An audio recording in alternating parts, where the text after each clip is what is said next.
Bonjour, je vous propose aujourd'hui le commencement d'une grande aventure dans la parole de Dieu ensemble. En effet, à partir de ce matin, nous allons traverser les 4 évangiles, chapitre par chapitre, avec un café matinal par chapitre. Alors, on commence aujourd'hui avec Matthieu, chapitre 1, dans un instant.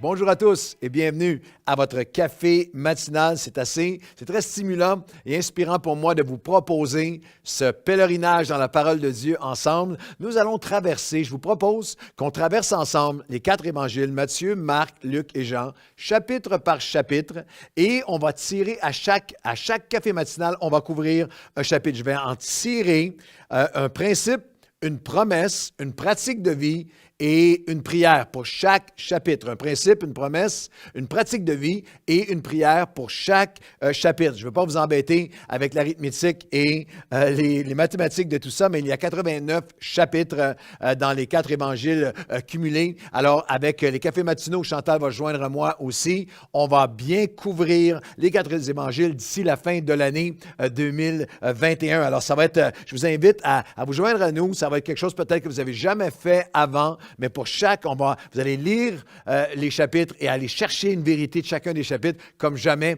auparavant. Je vous invite, je vous défie à lire le chapitre. C'est pas lourd. Lire un chapitre avec nous les 3 fois par semaine et on va traverser ça ensemble. Et à la fin de l'année, vous allez avoir un commentaire biblique, vous allez avoir un plan de prière, une connaissance, compréhension, un approfondissement de ces écrits extraordinaires de la vie de Jésus comme jamais auparavant.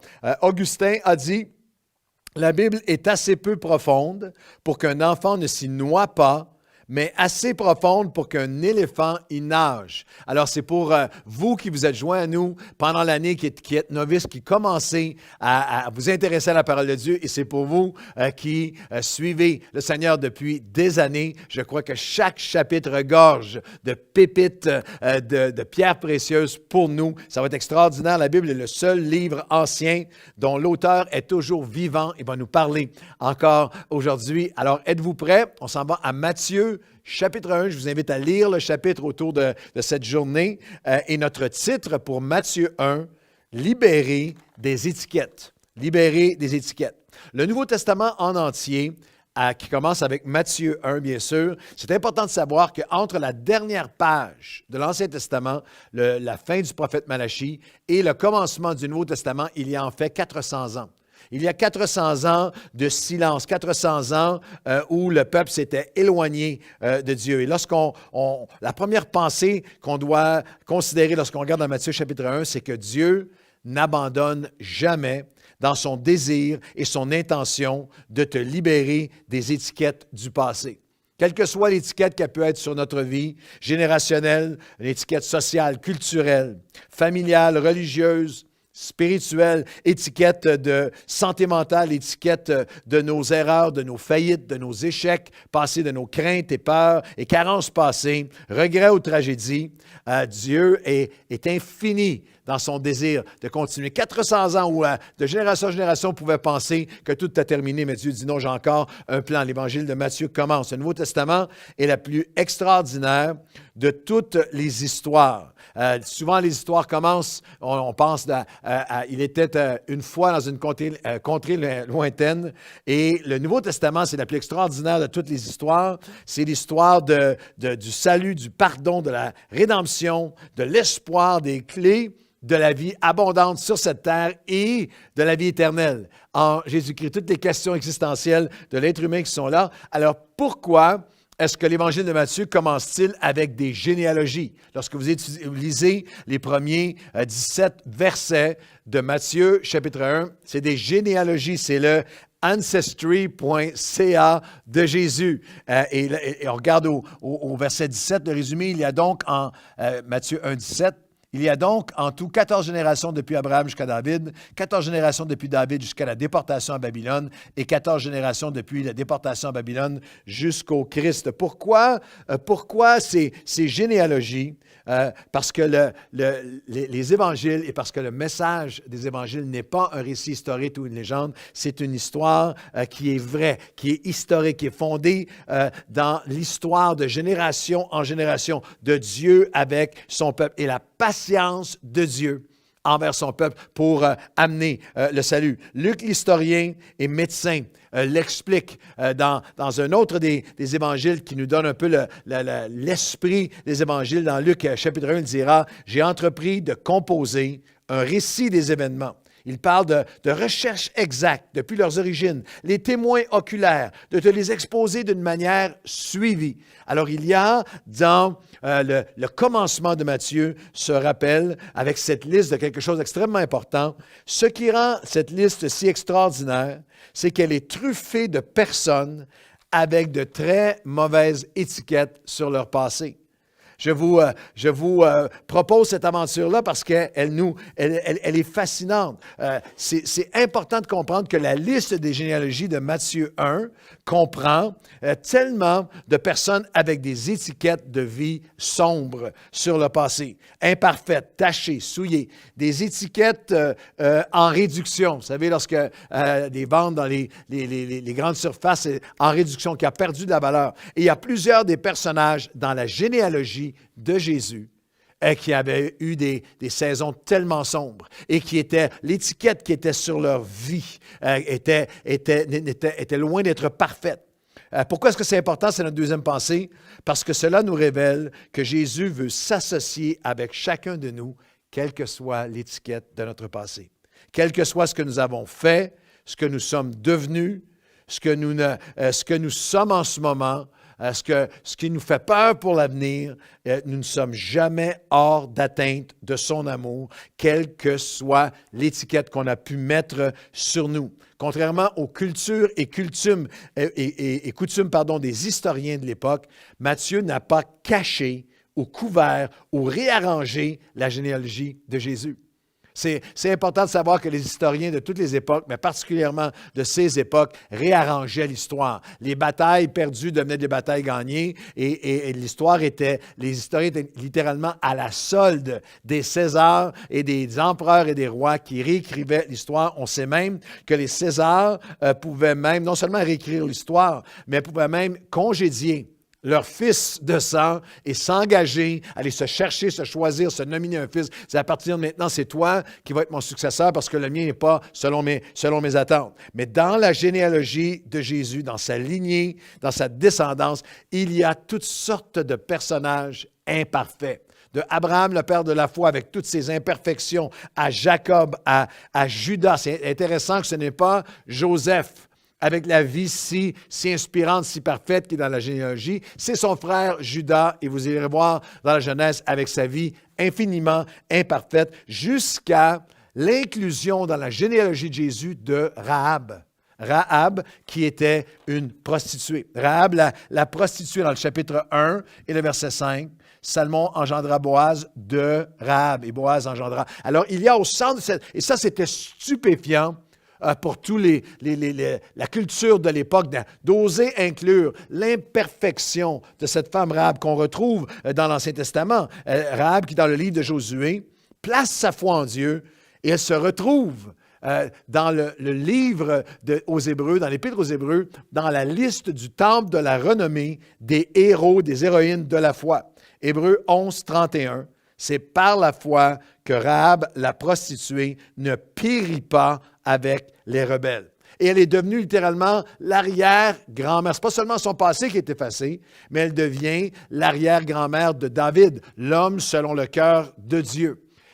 Ne laissez personne mettre une étiquette sur vous, autre que ce que Dieu a de préparé pour vous. La troisième pensée, c'est que quelle que soit ton étiquette d'hier, Dieu peut t'en libérer aujourd'hui et la changer pour ton demain.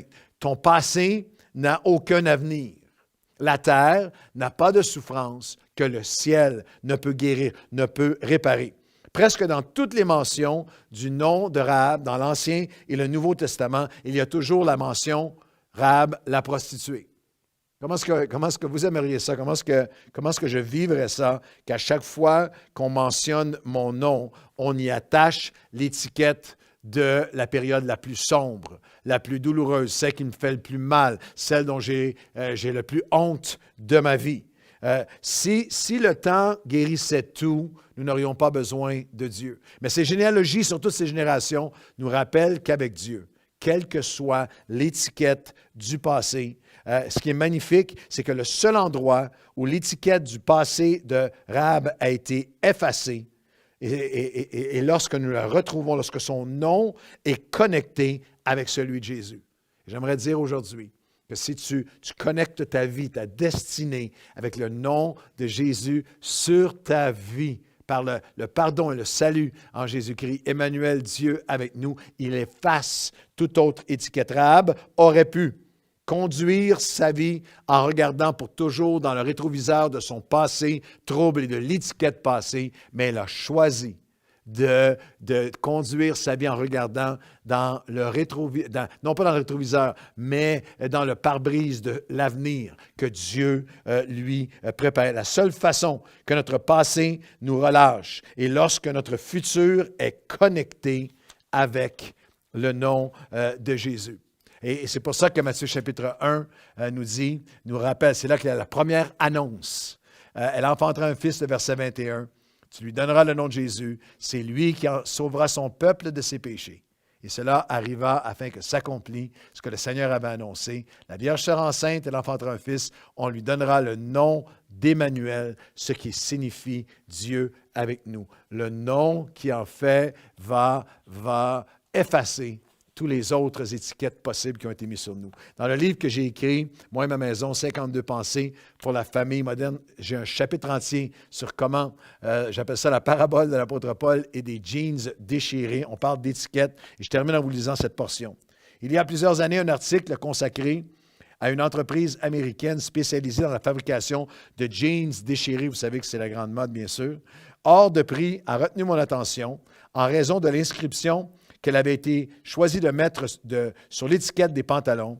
Ces jeans ont été déchirés et sont sciemment imparfaits pour les rendre uniques.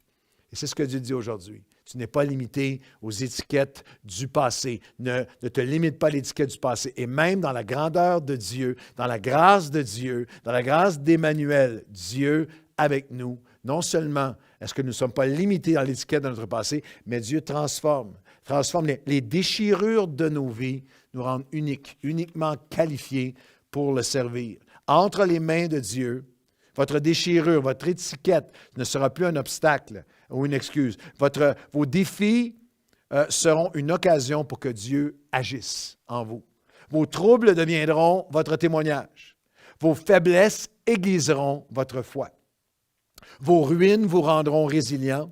Vos cicatrices vous donneront la compassion et la crédibilité pour consoler d'autres. Vos agissements passés développeront votre patience et votre passion.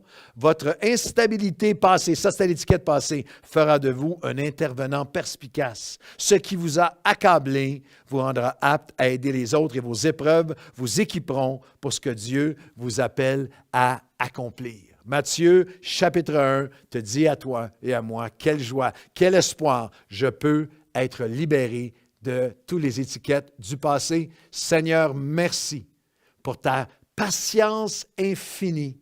Seigneur, d'une page à l'autre de nos vies, même si parfois les périodes sont longues où nous avons couru loin de toi, ta patience est sans limite pour nous ramener à toi. Et quelle que soit l'étiquette qui a été mise sur nous, tu nous rappelles que lorsque notre nom est associé au tien, l'étiquette du passé est enlevée et que maintenant nous pouvons entrer, être, posséder ce que tu nous appelles à devenir ensemble. Nous refusons tout autre nom, toute étiquette passée, plutôt au lieu de ton nom. Nous déclarons, nous recevons, nous marchons dans ton nom sur notre vie. Seigneur, que nous ne soyons jamais de ceux qui limitent les gens autour de nous à l'étiquette de leur passé. Non, nous voulons les faire entrer dans la promesse de ton nom sur notre vie. Emmanuel, Dieu avec nous, qui a pardonné nos péchés passés, présents et futurs. Au nom de Jésus.